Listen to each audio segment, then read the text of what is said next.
कितनी थी भैया?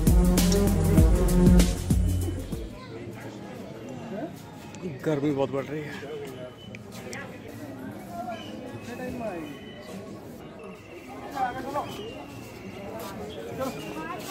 यहाँ पे टिकट चेकिंग होने के बाद आराम से तब अंदर जाया जाएगा। और ऑनलाइन मैंने टिकट करा थी पहले ही। दोस्तों मैंने टिकट कराई थी ऑनलाइन, और जिन लोगों ने ऑनलाइन टिकट कराई हो वो यहाँ पे जब अंदर आएंगे तो यहाँ पे टिकट को स्कैन कराना पड़ेगा। वहाँ पे पहले एंट्री होगी, उसके बाद स्कैन कराना पड़ता है यहाँ पे। तो ये भाई जो हैं, आप टिकट को आपके फ़ोन में जो बार कोड हो उसको, या फिर आप प्रिंट करा के लाएंगे, उसे यहाँ पे स्कैन कर लेंगे। टिकट चेक कराने के बाद जैसे ही हम आगे की तरफ बढ़ते हैं तो हमें दो सामने बोर्ड दिखाई पड़ते हैं। देख लेते हैं इन बोर्ड पे क्या लिखा हुआ है। इन पे लिखा हुआ है कि टोकन खो जाने पे 100 रुपये का जुर्माना लगेगा और टिकट की वैधता का समय 3 घंटे है। दूसरे बोर्ड पे ताजमहल आने वाले पर्यटकों के लिए कुछ महत्वपूर्ण जानकारी, कुछ दिशा निर्देश दिए हुए हैं, इन्हें आप ध्यान से पढ़ लीजिएगा। Hello friends, welcome back to my blog. और दोस्तों मैं इस वक्त आ रखा हूँ आगरा, और मैं घूमने के लिए आया हुआ था यहाँ पे ताजमहल पे, जो कि एक अद्भुत अमर प्रेम की निशानी है, जो कि पूरे भारत की नहीं पूरे विश्व में भी बहुत ही मुख्य धरोहर है, इमारत है, जो कि अपनी प्रेम कहानी के लिए मशहूर है। दोस्तों वैसे तो YouTube पे बहुत सारे वीडियो ताजमहल के ऊपर पड़े हुए हैं। कोई कहता है कि ताजमहल के कुछ रहस्य हैं, कोई कहता है कि ताजमहल के पता नहीं क्या क्या उल्टी सीधे जो भी हैं, जो कुछ वीडियो पड़े हुए हैं जिनमें कि सच बहुत कम है, बाकी सारी फेक खबरें हैं ताजमहल के बारे में, फेक न्यूज़ हैं उसके अंदर, और बातें भी उसके अंदर पूरी सत्य नहीं है। तो दोस्तों मैं इस वीडियो में आपको दिखाऊंगा ताजमहल से जुड़ी बिल्कुल ही सच और रोचक बातें, जो कि इतिहास में हमेशा अमर हो गई, ना वो कभी बदली जा सकती हैं। तो इस वीडियो में आप मेरे साथ बने रहिएगा। और ये मेरे पीछे आप जो देख पा रहे होंगे, ये है ताजमहल का मुख्य दरवाज़ा, जिसके अंदर होके हम अंदर जाएंगे। और ये एंट्री गेट है ताजमहल का, यहीं से आप एंट्री ले सकते हैं ताजमहल के लिए। ये है ताजमहल जाने के लिए मुख्य दरवाज़ा। ये दरवाज़ा लाल बलुआ पत्थर से बना हुआ है, जैसे और मुग़ल इमारतें बनी हुई हैं। इस गेट की लंबाई 151 फीट है और चौड़ाई 117 फीट है। 30 मीटर ऊंचे ताजमहल के इस मुख्य दरवाजे पर कुरान की आयतें लिखी हुई हैं, जो इसकी सुंदरता को और बढ़ा देती हैं। आप देख सकते हैं कि ताजमहल के दरवाजे पर कुरान में दर्ज किया गया अल्लाह का वादा इसके चारों ओर लिखा हुआ है। हमें यहाँ पे फ़ारसी, तुर्क, भारतीय और इस्लामिक वास्तुकला का सुंदर सम्मिश्रण देखने को मिलता है।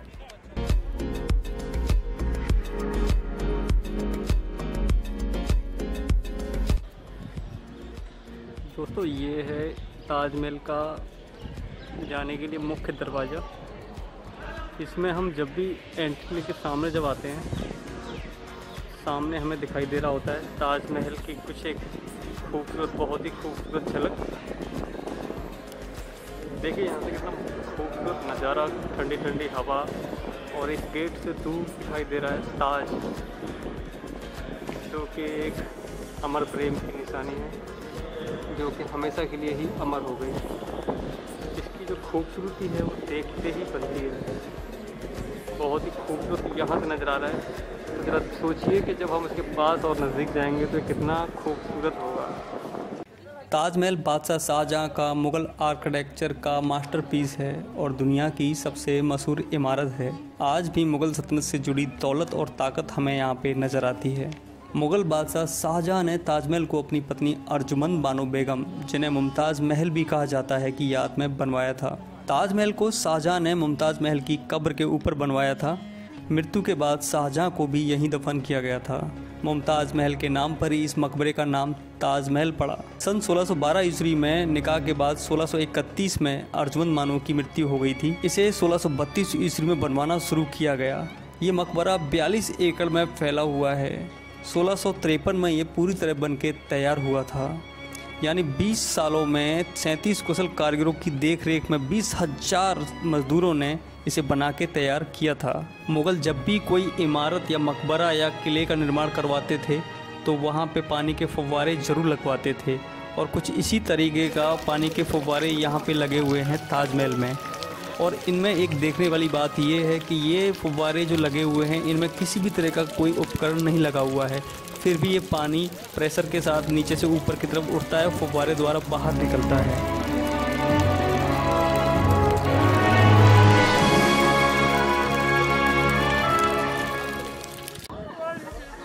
दोस्तों मैं इस वक्त वहाँ जा रहा हूँ जहाँ पे ताजमहल देखने के लिए कोई भी बड़े से बड़ा सेलिब्रिटी, नेता, राष्ट्रपति या कोई भी बड़े से बड़ा व्यक्ति यहाँ पे जब आता है तो वो यहीं पे बैठ के पिक्चर्स ताजमहल के साथ ज़रूर खिंचवाता है।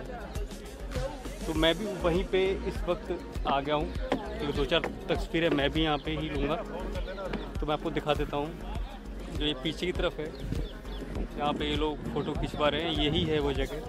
यहाँ पे बैठ के बड़े से बड़ा सेलिब्रिटी भी फ़ोटो खिंचवा के एक बार ज़रूर जाता है। तो दोस्तों हमने भी वहाँ पे फ़ोटो क्लिक करवा लिए, जहाँ पे कि यहाँ पे सेलिब्रिटी जाते हैं बैठ के। और यहाँ पे पीछे का नज़ारा आता है ये वाला ताजमहल का। कोई भी बड़े से बड़ा जो भी सेलिब्रिटी आता है यहाँ पे, कोई व्यक्ति आता है तो यहीं पे बैठ के तस्वीर खिंचवाता है अपनी। और पीछे बैकग्राउंड में कितना खूबसूरत प्यारा सा ताजमहल के साथ तस्वीर ली जाती है यहाँ पे। तो फिलहाल चलते हैं ताजमहल के अंदर, वहाँ पे आपको जाके बताऊँगा इसकी बहुत सारी खूबियाँ जो कि आपको शायद ना पता हो। मुग़ल साम्राज्य उस वक्त पूरे भारत में फैला हुआ था। मुग़ल बादशाह शाहजहाँ का दिल सिर्फ आर्किटेक्चर की दुनिया में ही लगता था। शांत यमुना नदी के तट पर उन्होंने शानदार मकबरे ताजमहल की नींव डाली थी। इसकी चारों मीनारें 40 मीटर ऊंची हैं। शाहजहाँ खुद तो मुसलमान थे पर उनकी प्रजा हिंदू थी। उन्होंने अपनी तमाम दौलत इस ख्वाब को पूरा करने में लगा दी। शाहजहाँ जिन हिंदू कारीगरों पर राज करते थे वो पत्थर तराशने में मशहूर थे। ताजमहल की ऊंचाई इसकी चौड़ाई और गहराई के ही बराबर है। 20 मंजिला इमारत जितनी बड़ी 115 फुट का ये मकबरा एक अमर प्रेम की निशानी है और साथ में ही ये सबूत है एक बेलगाम चाहत का। ताजमहल दुनिया का सबसे संरक्षित और सबसे सुंदर मकबरा है।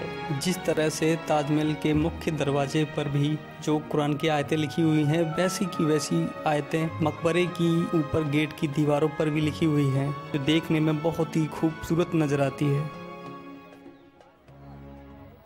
तो दोस्तों मैं इस वक्त धीरे धीरे बढ़ रहा हूँ ताजमहल की तरफ। तो दोस्तों ताजमहल को लेके बहुत सारी मिथ्याएं जुड़ी हुई हैं। कोई कहता है कि यहाँ पे अंदर कुछ है, कोई कहता है कि यहाँ पे कब्र नहीं, यहाँ पे मंदिर है, जबकि ऐसा कुछ भी नहीं है। सिंपल सी बात यह है कि ये एक कब्रगाह है, कब्र के ऊपर बनाया हुआ है ताजमहल। और कुछ लोग कहते हैं कि शाहजहाँ ने जब 20-22 हज़ार जो मज़दूर थे उनसे काम करवाने के बाद उनके हाथ कटवा दिए थे। ऐसा भी कुछ भी नहीं है, कोई हाथ नहीं कटवाए थे, सब फालतू की बातें हैं। कहीं भी नहीं लिखा हुआ है कि हाथ कटवा दिए थे। और दोस्तों बताया तो ये भी जाता है कि जिस रास्ते से हम अभी ताजमहल के लिए आए थे वो रास्ता जो था वो इसका जो मेन रास्ता वो नहीं है। इसका मेन रास्ता जो बताया जाता है वो कोई दूसरा था। वो भी मैं आपको आगे इस वीडियो में दिखाऊँगा कि वो रास्ता कौन सा था, क्योंकि जिस रास्ते से हम अभी एंट्री लेके आए हैं ये इसका मेन रास्ता पहले नहीं था, ये बाद में बनाया गया है। बाद में इस रास्ते को मेन कर दिया गया है जो अभी इस वक्त मैं खड़ा हूँ जिस रास्ते पे। जबकि पुराने वक्त में शाहजहाँ के वक्त में ये जो रास्ता है ताजमहल पर जाने के लिए ये मेन रास्ता नहीं था। ताजमहल का मेन रास्ता दूसरा था नदी की तरफ, वो भी आपको मैं दिखाऊँगा इस वीडियो में आगे चल के। दूर से तो बहुत ही पास नज़र आता है ताजमहल और छोटा सा, पर जैसे जैसे हम इसके पास नज़दीक बढ़ते जाते हैं इसकी लंबाई, इसकी चौड़ाई और इसकी जो ऊंचाई है वो विशाल और भी ज़्यादा विशाल होती चली जाती है। बहुत ऊंचाई है, बहुत बड़ा है ताजमहल। जो फ़ोटो में और तस्वीरों में जो दिखाई देता है छोटा सा, ऐसा कुछ भी नहीं है। ताजमहल की ऊंचाई बहुत है और मैंने तो जहाँ तक पढ़ा है और सुना है कि इसकी जो ऊंचाई है कुतुब मीनार से भी थोड़ी सी ज़्यादा ही है। कुतुब मीनार के मुकाबले ताजमहल की ऊंचाई ज़्यादा है। दोस्तों सच में ताजमहल बहुत बड़ा है। मैं इस वक्त बिल्कुल ताजमहल के नीचे हूँ। यहाँ से लेफ़्ट से यहाँ पे रास्ता है जाने के लिए ताजमहल का। ये देखिए ताजमहल कितना बड़ा है, दूर से दिखाई देता है थोड़ा छोटा सा, और पास जब हम इसके आते जाते हैं तो कितना विशाल और बड़ा हो जाता है ताजमहल। इस वीडियो में देख पा रहे हो ये जो रास्ता है ये है जाने का, तो हम इस रास्ते से होके भी जाएंगे ताजमहल पे। ये है एंट्री के लिए, यहाँ से जाया जाएगा, पर वो भी एंट्री भी दूर है और धूप थोड़ा सा तेज़ पड़ रही है। यहाँ से हमें पैदल चलते चलते वहाँ पे जाना पड़ेगा। वहाँ आप देख रहे होंगे कुछ लोग जो ऊपर की तरफ हैं, वहाँ जाना पड़ेगा चल के। यहीं से एक मस्जिद जाने के लिए रास्ता है केवल नमाजियों के लिए, टू मस्ट ओनली फॉर नमाजीज। मैंने वहाँ से तो टिकट चेक करा के एंट्री ले ली है, और ये ताजमहल है ऊपर, जैसे कि देख रहे हैं। मुझे अभी यहीं पे ऊपर चढ़ के जाना है ताजमहल में, तब मैं आपको और दिखाऊंगा ताजमहल के कुछ बहुत ही खूबसूरत नज़ारे। ताजमहल बहुत ही खूबसूरत है, जो अब तक यहाँ पे नहीं आए उन्हें एक बार यहाँ पे आना ज़रूर चाहिए। ताजमहल की खूबसूरती देख के आपका दिल बहुत ही ज़्यादा खुश होगा। और दोस्तों ये है जो सामने दिखाई दे रहा है मकबरे में जाने के लिए मुख्य दरवाज़ा, छोटा सा दरवाज़ा नीचे की तरफ बना हुआ है, यहीं से अंदर की तरफ हम जा सकते हैं। सफ़ेद संगमरमर से बने ताजमहल की नक्काशी और सजावट में छोटी छोटी बारीकियों का ध्यान रखा गया है। ताजमहल को बनाने में प्राचीन मुग़ल परंपराओं समेत पारसियन वास्तुशैली का बेहद ध्यान रखा गया है। बेमिसाल प्रेम का प्रतीक माने जाने वाला ताजमहल अपनी भव्यता, खूबसूरती और आकर्षण की वजह से दुनिया के 7 अजूबों में से एक है। भारत की शान माने जाने वाले इस ताजमहल को बनाने में मुग़ल सम्राट शाहजहां ने दिल खोलकर पैसा खर्च किया था। मुमताज़ महल के इस भव्य मकबरे को बनाने में शाहजहां ने उस समय करीब 20 लाख रुपए की लागत खर्च की थी, जो कि आज के करीब $827 मिलियन और 52.8 अरब रुपए है। मुग़ल काल में बने इस ऐतिहासिक स्मारक ताजमहल के निर्माण में बहुमूल्य एवं बेहद महंगे सफ़ेद संगमरमर के पत्थरों का इस्तेमाल किया गया है। दोस्तों, मुग़ल शासकों ने अपने शासनकाल के दौरान ज़्यादातर ऐतिहासिक इमारतों के निर्माण में लाल बलुआ पत्थरों का इस्तेमाल किया था, लेकिन ताजमहल के निर्माण में सफ़ेद संगमरमर के पत्थरों का इस्तेमाल अपने आप में खास है, जो कि इसकी खूबसूरती को और भी अधिक बढ़ा देता है। इस बेहद सुंदर और आकर्षक इमारत के निर्माण में करीब 28 अलग अलग तरह के पत्थरों का इस्तेमाल किया गया है, जो कि हमेशा चमकते रहते हैं और कभी काले नहीं पड़ते। वहीं कई पत्थरों की ये खासियत है कि ये चांद की रोशनी में चमकते रहते हैं। वहीं शरद पूर्णिमा के दौरान पत्थरों के चमकने से ताजमहल की शोभा और भी अधिक बढ़ जाती है। दुनिया की सबसे खूबसूरत इमारतों में से एक ताजमहल की दीवारों पर बेहद खूबसूरत नक्काशी की गई है। इस भव्य स्मारक को बनाने में छोटे छोटे पहलुओं को ध्यान में रखकर इसे बेहद आकर्षित और शाही डिजाइन दी गई है, इसलिए मुग़ल काल में बनी इस ऐतिहासिक धरोहर प्रसिद्ध विश्व धरोहर की सूची में भी शामिल है। 1983 में इसे यूनेस्को द्वारा विश्व धरोहर मान लिया गया।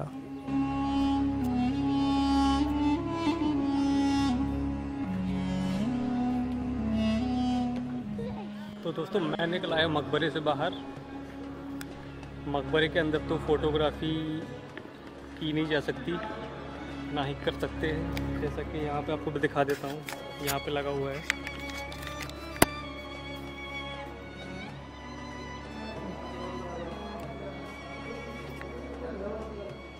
मुख्य मकबरे के अंदर फ़ोटोग्राफी निषिद्ध है। Photography prohibited inside the main mausoleum, इसलिए अंदर फ़ोटोग्राफी नहीं जा सकती। यह दरवाज़ा यहाँ से अंदर जाने का। इस विश्व प्रसिद्ध एवं भव्य ऐतिहासिक धरोहर के बाईं तरफ मुग़ल सम्राट शाहजहां ने लाल बलुआ पत्थरों से एक शानदार मस्जिद बनवाई है। मुमताज़ महल के भव्य मकबरे के पास इस भव्य मस्जिद का निर्माण करवाया गया है।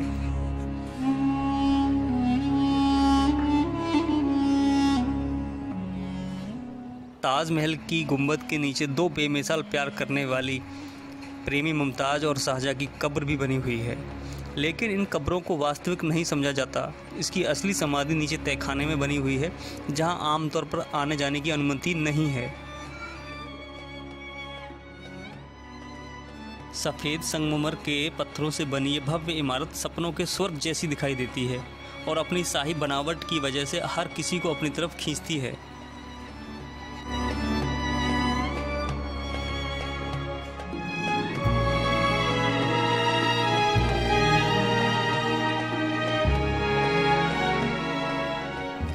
ताजमहल से जुड़ी एक कहानी ये भी है कि शाहजहां एक काला ताज नदी के उस पार बनाना चाहते थे।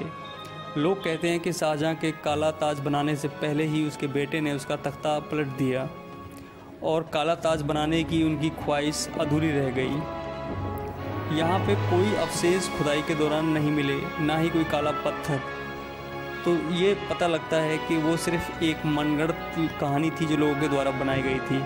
शाहजहां तो यहाँ मेहताब बाग बनाना चाहते थे, यानी कि मूनलाइट गार्डन, ना कि कोई काला ताज।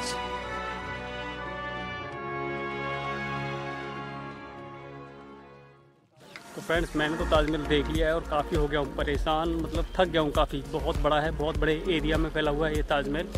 तो मैं अब निकल के जा रहा हूँ बाहर, क्योंकि मुझे इस वक्त भूख भी लगी है।